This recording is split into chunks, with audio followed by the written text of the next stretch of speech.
ओम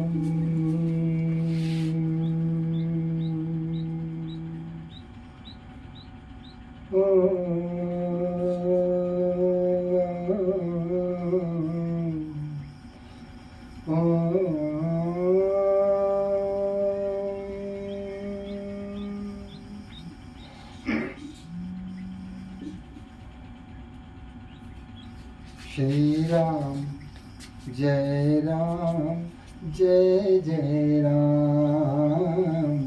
श्री राम जय राम जय जय राम। संकट मोचन जय हनुमान। संकट मोचन जय हनुमान। श्री राम जय राम जय जय राम। श्री राम जय राम जय जय राम। श्री राम जय राम जय जय राम। श्री राम जय राम जय जय राम। श्री राम जय राम जय जय राम। श्री राम जय राम जय जय राम। तो श्री गुरु चरण सरोज रज निज मन मुकुर सुधारे।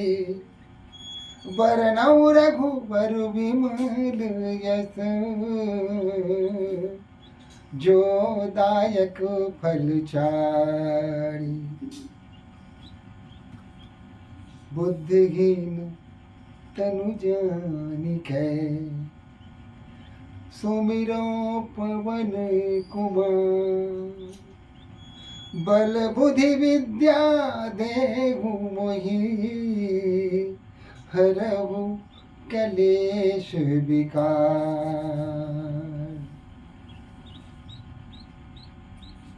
क्लेश और विकार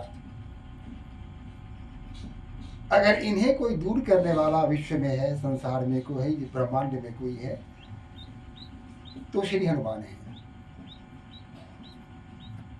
हमारे भीतर क्लेश है, 5 प्रकार के क्लेश है, जिसकी पिछले संध्या को हम लोगों ने इस पर विवेचना की थी। ये जो 5 क्लेश हैं, ये अविद्या, अस्मिता, राग, द्वेष और अभिनिवेश, जिसमें कि अविद्या पर पिछले संध्या को हमने विस्तृत विवेचना की थी इस पर। अब अस्मिता की बात आती है। यह एक ऐसा क्लेश है जो दिखता है, यानी हम उसको मान के अहंकार में जीते हैं जो वस्तुतः है ही नहीं। हम उस झूठ को सच मान बैठते हैं और सत्य से सदैव बचने का प्रयास करते रहते हैं। ऐसी स्थिति में स्वाभाविक है कि हम सही विवेचना नहीं कर पाते हैं, अंतःकरणों को शुद्ध नहीं कर पाते हैं, ईश्वर से हमारा तारतम्य स्थापित नहीं हो पाता है, सत्य का ज्ञान नहीं हो पाता है और सत्य से हमेशा हमें दूर रहना पड़ता है। उसके बाद स्थिति है राग, अनावश्यक प्रेम, ऐसे वस्तुओं के प्रति प्रेम उत्पन्न हो जाना जो नश्वर है, जिसमें शाश्वतता नहीं है, जो सत्य नहीं है, जो भासता है, सत्य भासता है, लेकिन वस्तु स्थिति यही है कि वह सत्य है ही नहीं, वह मिथ्या है, वह भ्रम है और उस भ्रम को हम सत्य मान लेते हैं और उस सत्य से हम प्रेम कर बैठते हैं। तो अनर्गल प्रेम करना, अनावश्यक प्रेम की उत्पत्ति होना, यही राग है। राग अगर उत्पन्न हो हृदय में तो उस परम ब्रह्म परमात्मा के प्रति राग उत्पन्न हो, उस ईश्वर के प्रति राग उत्पन्न हो जिसने इस सृष्टि को बनाई है। तो इस राग की समाप्ति भी श्री हनुमान जी की आराधना से ही संभव है। द्वेष, द्वेष एक ऐसा शत्रु है हमारे हृदय में जो हमें कभी शांति से जीने नहीं देता है, हमें कभी सोचने समझने का अवसर प्रदान नहीं करता है। हम सदैव दूसरों के संदर्भ में ही सोचते रहते हैं, दूसरों को हानि करने की इच्छा हमारे हृदय में बलवती होती रहती है। और किस प्रकार दूसरों को हम आहत करें, दूसरों को हम चोट पहुंचाएं, इसी चेष्टा में हम लगे रहते हैं।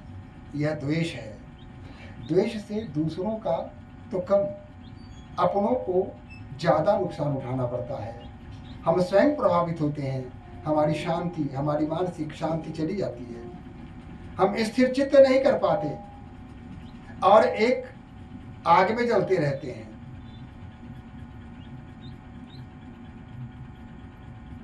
जो द्वेष से ग्रसित लोग हैं उनमें सबसे बड़ी बात तो ये है, जैसा कि गोस्वामी जी ने बालकांड में स्पष्ट किया है,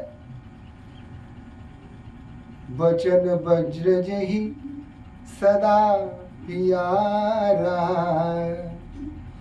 सहस दोष सहस नयन पर दोष निहारा।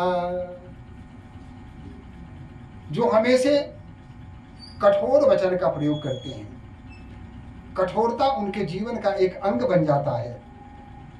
वह स्वाभाविक नहीं रह पाते, मधुरता नहीं रह पाती, कोमलता नहीं रह पाती, सहजता नहीं रह पाती, वो असहज हो जाते हैं। क्योंकि उनका चित्त हमेशा दूसरों पर लगा रहता है, दूसरों ने क्या किया, दूसरों की उन्नति हो रही है, दूसरे आगे बढ़ रहे हैं, और इसलिए हम दुखी रह जाते हैं। हम इसी चिंता में रहते हैं कि वह आखिर आगे बढ़ क्यों रहा है। हम ऐसा कोई कार्य करें जिससे उसकी उन्नति अवरोध हो जाए, उसे हानि पहुंचाने के लिए विविध उपक्रम करते हैं। यही द्वेष है। और इसकी अंतिम कड़ी है अभिनिवेश, मृत्यु का भय। यह तो सत्य है कि मृत्यु को आना है, आज आए कल आए, लेकिन मृत्यु आएगी। मृत्यु आएगी जिसका आना तय है, निश्चित है। जिसका आना निश्चित है उसके प्रति भय क्यों? जब मृत्यु को आना ही है तो हम उसके लिए भय क्यों अपने हृदय में पाले? हम क्यों भयभीत रहें? अगर मृत्यु आती है तो उसका स्वागत है, नहीं आती है तो उसकी प्रतीक्षा भी नहीं है। अगर आती है मृत्यु तो आने दो, नहीं आती है तो कोई बात नहीं है, आएगी, आज नहीं आएगी कल आएगी, आना तो निश्चित है। जब आना निश्चित है तो भय क्यों? हम भयभीत क्यों हो? अनावश्यक मानसिक उलझनों में क्यों उलझें? और इससे कई प्रकार की बीमारियां उत्पन्न हो जाती हैं। मृत्यु के भय से कई प्रकार के डरावने सपने रातों में आने लगते हैं। कल्पनाओं में भयानक दृश्य आ जाते हैं और हम अशांत हो जाते हैं। सीधी सी बात है कि सब ही नचावत राम गुसाई।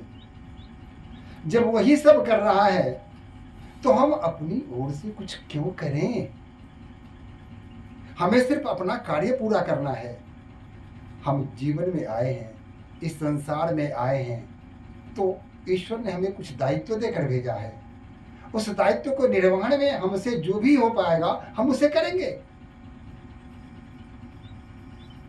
गीता में भगवान श्री कृष्ण ने कहा है, योगस्थ कुरु कर्माणि संगम त्यक्त्वा धनंजय सिद्धि सिद्धियोग समो भूत्वा समत्तम योग युज्यते। यानी हम कर्म करें और फल की आशा न करें। फल चाहे जैसा भी हो, वह उत्साहवर्धक हो या निराशाजनक हो, हम उस हर परिस्थिति के लिए अपने आप को तैयार करके रखना पड़ेगा।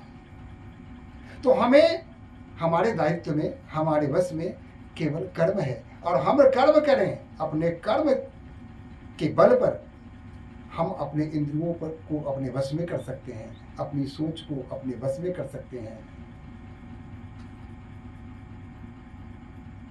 ऐसा करने से ही निश्चित रूप से मृत्यु का भय स्वयं समाप्त हो जाएगा। हम कौन हैं? हम एक पात्र हैं जो अपना अभिनय करने के लिए इस विश्व के रंगमंच पर आए हैं। हमारा जिस दिन समय समाप्त हो जाएगा, हम बुला लिए जाएंगे, नेपथ्य पे चले जाएंगे। असली घर तो नेपथ्य है। ये रंगमंच तो मात्र अभिनय का क्षेत्र है। जो कुछ भी दिखता है वो सच नहीं होता। सच भासता है लेकिन होता नहीं। असली सच, असली संसार सत्य है नेपथ्य के पीछे, और उस नेपथ्य में हमें आज निकल जाना है। अब वह नेपथ्य कैसा होगा, इसके संबंध में हम भिन्न भिन्न भ्रांतियां अपने हृदय में उत्पन्न करें। ऐसा होगा, वैसा होगा, ऐसे यमराज आएगा, ऐसे पकड़ के ले जाएगा, ऐसे प्रताड़ित करेगा, आग में जला देगा, अस्त्र शस्त्र से काटेगा। ये भ्रांतियों में पड़ने की आवश्यकता कहाँ है? अरे यमराज आए या यमदूत आए, अंतर क्या पड़ता है? अरे मृत्यु को आना है, मृत्यु आएगी, हम उसके साथ वो चलेंगे, चले जाएंगे। भय की क्या बात है? जिस संसार को, जिस स्थिति को हमने देखा नहीं, समझा नहीं, परखा नहीं, उसके संदर्भ में अगर विभिन्न प्रकार की कल्पनाओं में हम उलझे रहें, भयानक भयानक कल्पनाओं में उलझे रहें, अपनी मानसिक स्थिरता को खत्म कर दें, मानसिक चित्त को ह्रास कर दें, तब तो यह जीवन भी गया और वह जीवन भी गया। तो हमें परमात्मा पर, अपने पवन पुत्र पर, हमें वीर हनुमान पर भरोसा है कि वही पार उतारेंगे, वही हमें ले चलेंगे, भगवान राम तक पहुंचाएंगे। क्योंकि बिना हनुमान के भगवान राम कुछ नहीं करते। अगर भगवान हनुमान हमारे साथ हैं तो चिंता की क्या बात है? क्योंकि जैसा कि भजन में मैंने पहले भी कहा था कि दुनिया चले न श्री राम के बिना और राम जी चले न हनुमान के बिना। बिना हनुमान की सहायता से भगवान राम आगे नहीं बढ़ते। अन्योन्याश्रय संबंध है, बताना बड़ा कठिन है। या तो हनुमान गुण गाओ या राम गुण गाओ, अंतर कुछ नहीं पड़ता। राम गुण गाओगे वह भी राम को जाएगा, हनुमान गुण गाओगे वह भी राम को जाएगा। तुम्हारे भजन राम को भावे पावे, जो तुम्हारा भजन करेगा राम को ही वो जाएगा। तो ये स्थिति है। हम भय को त्याग दें, मृत्यु को आना है, हम उसका स्वागत करेंगे, सत्कार करेंगे। आओ भैया मृत्यु, ले चलो हमें। अरे जब हम बच्चे थे उस समय हमें ये भी पता नहीं था कि आगे चल के क्या होगा, कोई ज्ञान नहीं था। हमारी माता ने हमें बताया, देखो ये तुम्हारे पिता हैं, ये तुम्हारे चाचा हैं, ये तुम्हारी चाची हैं, ये तुम्हारे पड़ोसी हैं। और धीरे धीरे हमारे ज्ञान का विस्तार होता चला गया। हमने पहले परिवार को सीखा, फिर समाज को सीखा, फिर देश को जाना। आज विश्व के संबंध में कुछ न कुछ ज्ञान हम रखते हैं, ब्रह्मांड के संबंध में भी ज्ञान रखते हैं। तो ये जो ज्ञान का विस्तार है वह निरंतर बढ़ता चला जाएगा, इसका विकास होता चला जाएगा। इसमें अवरोध उत्पन्न मत करो। शंका करोगे तो अवरोध की उत्पत्ति होगी, अवरोध होगा तो गति रुक जाएगी और फिर तुम वही हो जाओगे। तो सीधी सी बात है कि हमें किसी अवरोध में पड़ना नहीं है, किसी बात में पड़ना नहीं है, सीधा है। जैसा कि राम कथा सुंदर कर तारी, संशय विहग उड़ावन हारी। संशय किसी प्रकार का आगे आपके हृदय में अगर घर कर गया है, अगर उस संशय को समाप्त करना है तो एकमात्र है राम कथा सुंदर कर तारी, संशय विहगे उड़ावन हारी।